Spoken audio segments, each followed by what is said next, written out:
Good morning बच्चों। आज हम आपको आपके हिंदी व्याकरण का पाठ 4 जो है शब्द रचना, उपसर्ग और आपका अगला पाठ शब्द रचना का प्रत्यय, ये 2 पाठों के बारे में आपको समझा रहे हैं। देखिए उपसर्ग का मतलब क्या होता है।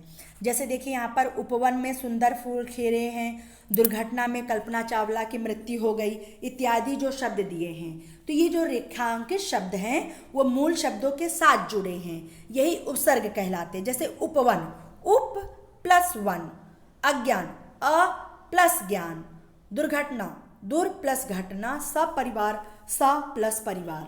मतलब वे शब्दांश जो किसी मूल शब्द से पहले लगकर उस शब्द के अर्थ को परिवर्तित कर देते हैं उन्हें उपसर्ग कहते हैं। उपसर्ग का मतलब क्या?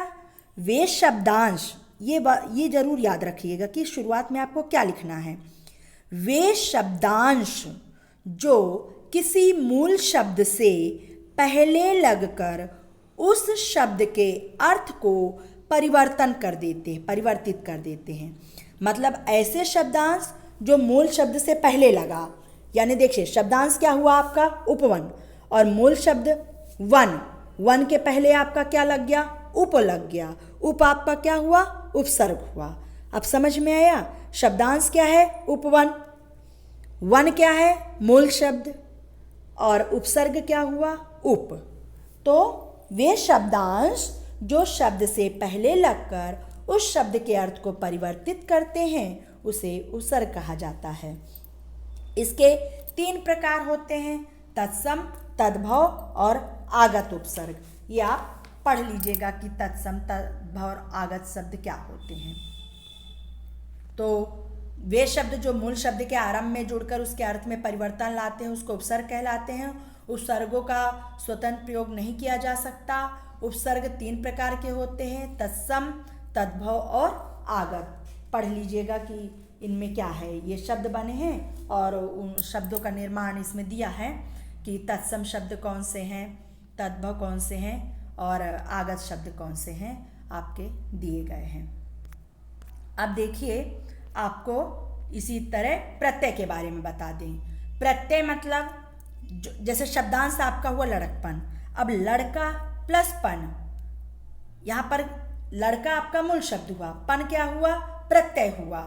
तो लड़का, रुख, थक, लिख, खेल मूल शब्द हैं, जबकि पन, आवट और अक और औना जो है वो प्रत्यय है। ये मूल शब्द के पीछे जुड़ के उनके अर्थ में विशेषता उत्पन्न करते हैं।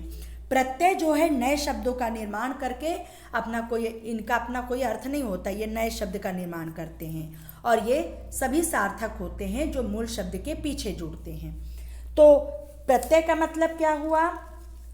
जो शब्दांश मूल शब्द के अंत में लगकर उसके अर्थ में परिवर्तन लाते हैं उसे हम क्या कहेंगे?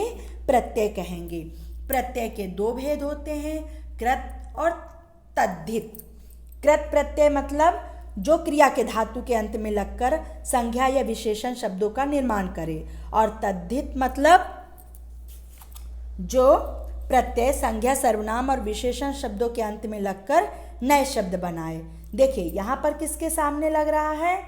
क्रिया के धातु के अंत में संज्ञा और विशेषण शब्दों का निर्माण कर रहा है, और यहाँ संज्ञा, सर्वनाम, विशेषण शब्दों के अंत में लग के शब्द बना रहा है।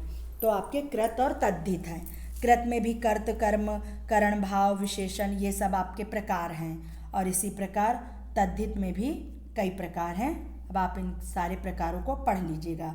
शॉर्टकट में आपको दोनों परिभाषा एक साथ समझा रहे हैं कि क्या उपसर्ग है और क्या प्रत्यय। देखिए उपसर्ग में हमने आपको क्या बताया? जो शब्दांश मतलब वे शब्दांश जो किसी मूल शब्द से पहले लगकर शब्द के अर्थ को परिवर्तित करते हैं उसे उपसर्ग कहते हैं। जैसे उप, धन, वन, उपवन। वे शब्दांश जो शब्द के अंत में लगकर उसके अर्थ में परिवर्तन लाते हैं उसे प्रत्यय कहते हैं। जैसे कि लड़का, धन, पन, लड़का प्लस पन, लड़पन, थक प्लस आवट, थकावट। अब आप जब इसका उपसर्ग और प्रत्यय को बांटेंगे तो उसमें ये गड़बड़ी नहीं करिएगा कि आप थका अलग लिख देते हैं, वावट लिखते हैं, ऐसा नहीं होगा। थक धन आवट, थकावट, आप थका कर दोगे और वट कर दोगे तो गलत माना जाएगा। रुक आवट, रुकावट, लिख अक, लेखक, खेल औना, खिलौना, ये सब चीज़ें आपको ध्यान रखनी पड़ेगी। आप उपसर्ग और प्रत्यय को बांटने में बिल्कुल भी गलत नहीं करेंगे। तो आपने पढ़ लिया उपसर्ग और प्रत्यय क्या होता है। चलिए अब आप सारे पाठ को अच्छे से समझ लीजिएगा।